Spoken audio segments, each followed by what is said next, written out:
Putih beng oh.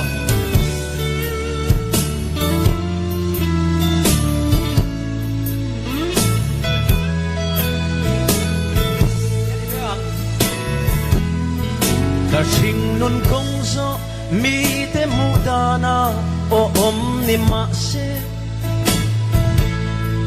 kalal mangai na asan so pole athi thu chia na mangai na fanga azil hau na chu alo na zoksi tu in re na khat he ka sing nun hian adai fu seng lo eden sual kaya thi sen na tha chon chan nan kania chu ni na sual chuan kin lo na chuin mi hil toi tir thi leidanin rong ka po leidan fekin ka so thin trôi môi na đâu quỳ na cả hum về ca à bé tu thiên lung ô cả lalpa i râu quỳ na không đã lên chu cây cả xuống về ô cả lalpa mình ai đâm rồi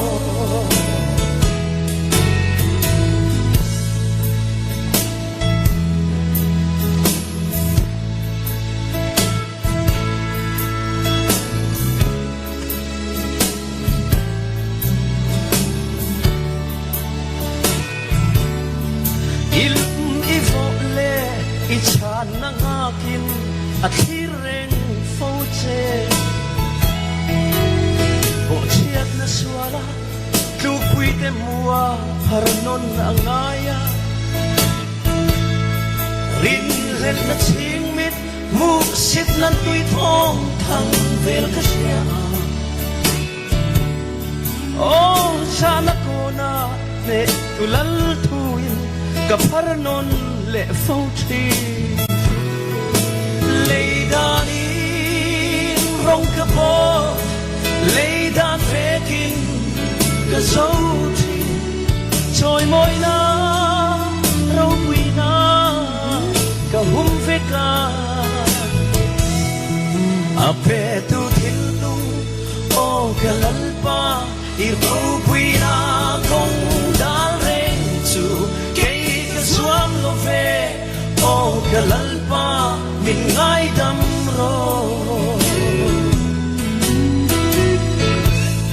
Putih beng saya lang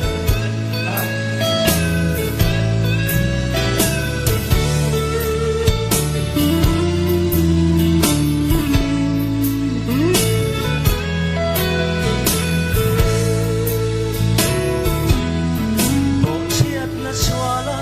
lu pui te mua paranon le angaya rin le la ching mit mu sit na nui chom chang vel ka sia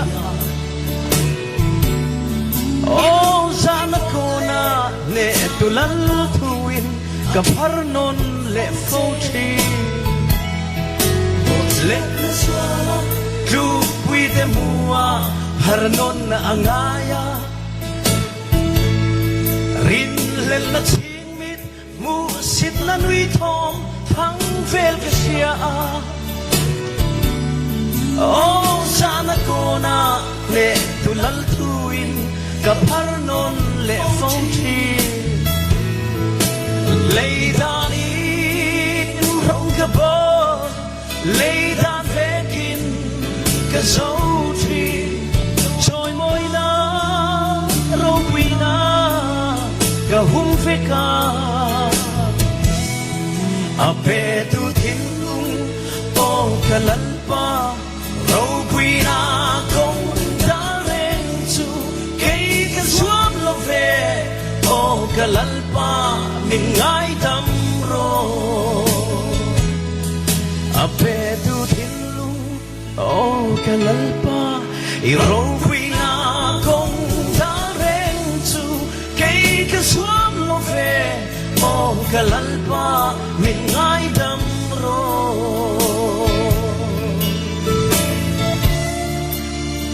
lalpa cho choi moi nom ro se